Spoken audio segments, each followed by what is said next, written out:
គ្រប់ចំនួនសូមវវន្ទីអារាធនានមុនជាង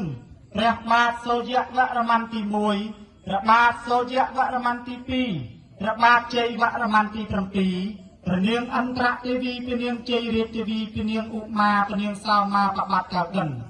និងសូមបវរណាអារាធនានមុនជាងគុណតេជះព្រះបារមីអង្គសម្ដេចព្រះមេទ័ពប្រុសសម្ដេចព្រះមេទ័ពស្រីសម្ដេចព្រះមេទ័ពជើងទឹកព្រះសម្ដេចព្រះមេទ័ពជើងគោកសម្ដេចព្រះមេទ័ពជើងអាកាសសូមវវន្ទីអារាធនាយាងអស់ទសបារមីដែលថែរក្សាគ្រប់ពតពន្ធសីមាគ្រប់គ្រឹះសីមានៃមហាប្រាសាទទូទាំងប្រជាជាតិកម្ពុជាវវន្ទីអារាធនានមុនយាងអស់ទសបារមីដែលថែរក្សានៅព្រះបរមរាជវាំងចតុមង្គល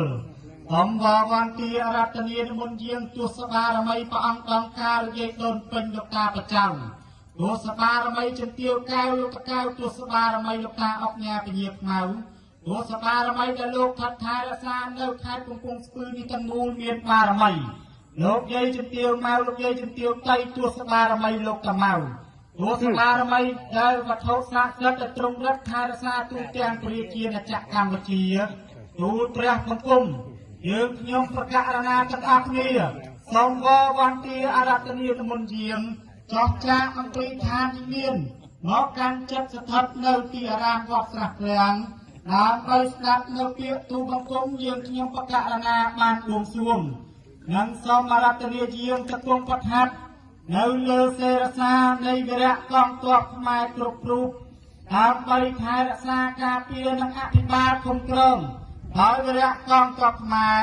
សូមឲ្យឈ្នះនៅមាន8ផ្លូវសត្រូវទាំង8ទិសក៏សូមឲ្យរាជរដ្ឋាភិបាលរួមទាំងវីរៈកងទ័ពផលជើងនៅព្រំដែនក៏សូមឈ្នះអស់មាសត្រូវនាវេលាគ្រានេះដូចពាក្យខ្ញុំបួងសួងតទៅអើ